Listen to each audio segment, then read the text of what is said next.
Mes frères, mes sœurs, cousins, cousines, il y a des soirs où on se dit les vrais grands passent toujours et avec panache. Panache, le Real Madrid ce soir, il n'y avait pas photo.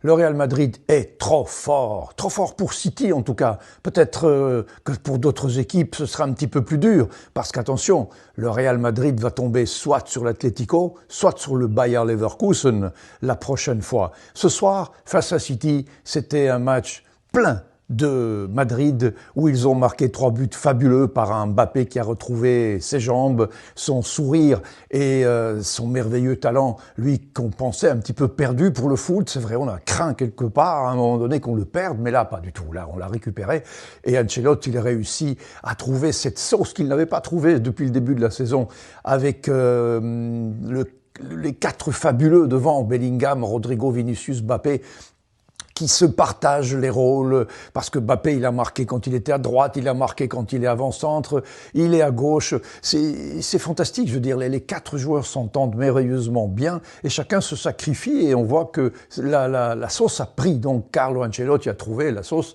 que beaucoup pensaient qu'il n'allait pas trouver. City n'a rien montré du tout.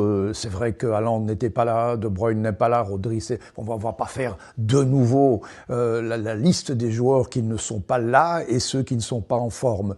Mais on a vraiment l'impression que Guardiola est au bout du chemin, que ce City-là n'attend plus rien de la saison et qu'en plus, ils attendent la sentence de la justice anglaise, puisqu'on leur reproche 114 méfaits, si on veut le prendre d'une façon cinématographique, mais c'est vrai, psychologiquement, c'est pas évident de se retrouver dans une saison où on a la justice d'un côté, la malchance de l'autre, une fin de cycle, Guardiola qui humainement n'est pas au top de sa forme aussi. Tout cela fait que City n'est plus que l'ombre d'un City qu'on a connu l'année passée ou l'année d'avant, où ils étaient vraiment supersoniques. C'était même un petit peu triste, je vous dirais, de voir ce match ce soir, Real City, parce qu'on est très très loin des confrontations de l'année passée ou de l'année d'avant, ou encore de l'année d'avant. Donc voilà, un Real City qui sur le papier devait être un match serré, qui ne l'a pas été. J'avais pronostiqué Real, j'avais pronostiqué tout bon, sauf les Italiennes, et c'est peut-être pour ça que je mets ce maillot aujourd'hui, pour être un petit peu solidaire de cette catastrophe, de cette Bérésina, de ce désastre italien qui a perdu ses 3 équipes. Milan face à Feyenoord qui s'est tiré une balle dans le pied tout seul. Il gagnait 1-0 après 1 minute avec Giménez, l'ex de Feyenoord. Et puis Théo Hernandez a fait le fou encore une fois, parce qu'il fait souvent des trucs dingues dans le bon sens, mais parfois aussi il fait des trucs absolument incroyables, comme ce qu'il a fait hier soir, pour ceux qui nous regardent aujourd'hui. La première faute est ridicule. Dans le milieu du terrain, il met un joueur par terre en le tirant alors qu'il n'y avait aucune raison de faire une faute, carte jaune. Et puis simulation dans la surface de réparation, et 2 cartes jaunes, ça fait une carte rouge. Et quand on laisse son équipe pendant une mi-temps entière à 10 contre 11, eh bien il est malheureusement souvent aujourd'hui possible que l'équipe moins forte sur le papier réussisse évidemment à égaliser. Le foot a fort changé. Avant, 10 contre 11, on pouvait encore faire illusion. Aujourd'hui, ce n'est plus possible. 99 fois sur 100, l'équipe qui est réduite à 10 perd le match. Et le spectacle est d'ailleurs très triste. D'ailleurs, j'avais dit, mais je reviendrai là-dessus, ça n'a rien à voir avec ce soir, on va pas faire du blabla inutile. Mais j'avais dit, c'est inutile il faudrait changer cette règle. Jouer à 10 contre 11, le match est foutu, le match est fini. Il faudrait trouver un autre système pour punir une équipe, mais ne pas trop la désavantager.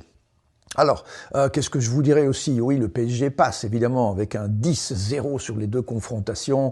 C'est terrible pour Brest, le petit poucet qui a été humilié, qui ne méritait certainement pas ça. Dortmund passe, Benfica passe, mais bon, Benfica, vous savez, a la malédiction qu'ils ne gagneront jamais une finale. Là, pour l'instant, on n'en est même pas au quart de finale. Donc, ok, Benfica est passé aussi dans la douleur face à Monaco. Et il n'y a pas eu trop de surprises, hein, à part les 3 équipes italienne oui, l'Atalanta de Bergame qui a été sortie après 2 matchs bizarres. L'Atalanta est au-dessus. Bruges, je vous l'avais dit, Bruges, attention. Nos vidéos partent de Belgique. On sait bien que Bruges joue bien, mais Bruges, normalement, n'aurait pas dû passer face à Bergame. Mais elle est passée, donc tant mieux, et qu'elle aille le plus loin possible. Quant à Eindhoven, après prolongation, ils ont sorti une petite Juve qui n'a pas réussi physiquement à faire le poids, peut-être fatigué par son duel avec l'Inter il y a quelques jours. Voilà, donc je reviens simplement sur la chose la plus importante. Le Real, encore une fois, sera l'équipe favorite cette année-ci, comme si on en doutait un petit peu. Les Blancos vont aller certainement très loin, mais attention, parce que l'Atlético Madrid connaît, tout comme Barcelone, le moyen de battre Madrid. Et c'est peut-être avec Liverpool les 2 équipes qui peuvent encore rivaliser avec Madrid, sans oublier l'Inter de Milan, qui, dernière équipe italienne en Champions League, a aussi certaines cartes en main pour déranger les ténors, les bigs. En tout cas, elle l'a fait les saisons précédentes. Mes frères, mes sœurs, cousins, cousines, on s'est bien amusé ce soir. Ce n'était que les 16e de finale. On n'est même pas au 8e de finale.